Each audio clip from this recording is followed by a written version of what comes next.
Welcome to Excel with Mark, and we're going to be looking at how we can quickly turn these kind of column headings here into something that we can really easily track parcels with, and we're able to kind of make a process out of this.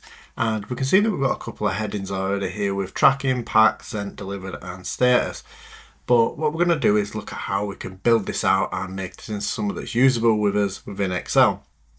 So starting out, you would potentially have tracking numbers here, but for me, I'm just going to put in kind of a couple of numbers down here just as a kind of reference or holding point. But here you could put tracking numbers, or you could put customer information in this one, for instance, and then you would have the ability to kind of see what's going on with them and follow them, have a look at them a lot easier and go forward with them.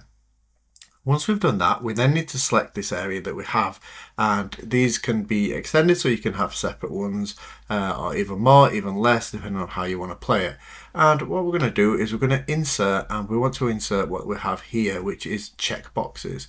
And we can see this gives us all these little checkboxes here. And as we tick it, up in the formula bar here, we have true now because we've ticked it, and we have false. And this is what we're going to really utilize building this out. So we want to include a status now. So we want to know, as we've been moving along, as we've been ticking the boxes, where things are, and make it a little bit either visually appealing or easier to filter if you've got quite a lot of things going on. So we can use the ifs formula for this one.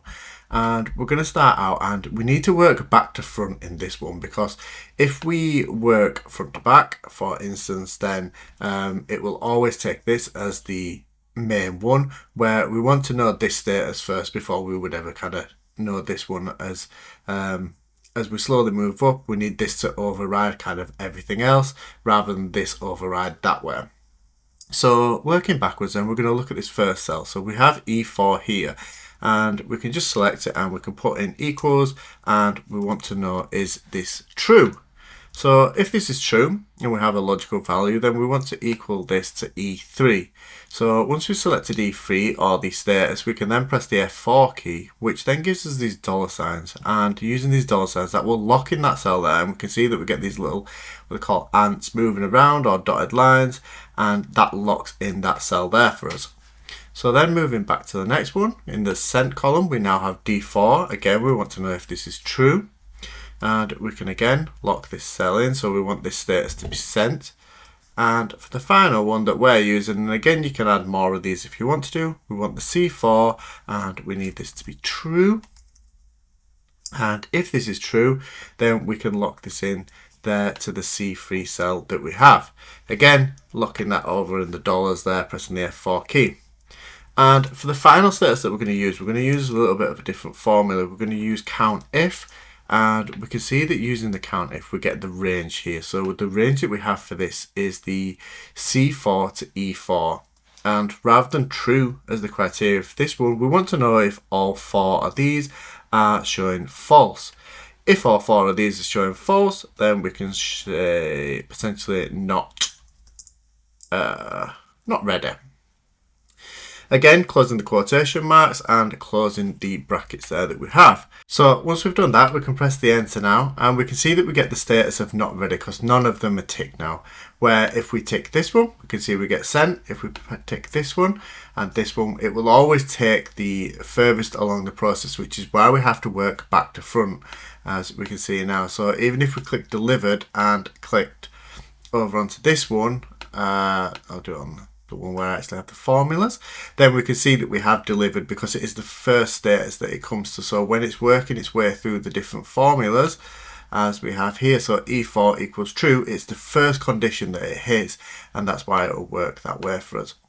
So once we've got this, then we can move down to the bottom corner here, just double tap it, and we can see that that's now moved it all the way down for us. And by moving it down there, then we've made all these dynamic, because we didn't put any of the dollar signs in, but we made all the statuses dollar signs up here, so we can see that they work. And we can see that we get different statuses depending on how we sent them there, and we can move them about where we need to do. So what we can do to make this a little bit easier on the eye is then we can select all of our cells. So if we select B to F all the way across, and we can use a little bit of conditional formatting in this part here to kind of make it a little bit easier on your eye. And we're going to add a new rule we'll insert it by formula, and we're going to say equals, and we'll use the status in F here. So the way I always think about conditional formatting is always think of the first row. So make the criteria what you need it to be for the first row, and then that will work for the rest of them. And because we've highlighted all of them here, we then want to say is F4, and we're going to change this here. And we can see now that we have just put the $ in front of the column and not F4, because we want it to be working for the whole column, but it's just referencing the cell 4. So the first criteria that you would ever come to, think about that. How would you put that in? And that is why we put the $ there. If that equals, and then we can say delivered, like so, close quotation marks, then that is going to work it out for us there. And we'll just make this a green color so that we can see that we have it there.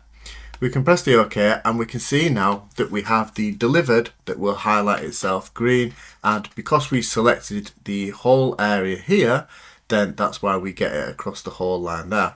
Again, if we click this one here, we can see that we've completed that one, and we won't get delivered now on any of these until we work all the way along.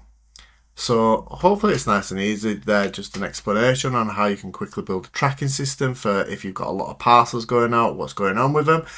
We tend to use kind of something similar to this for family around Christmas times and things like that, but obviously it has a lot of kind of business implications and different things that you can use for business. But any questions, as always, leave them down in the comments below, and we hope to see you again soon.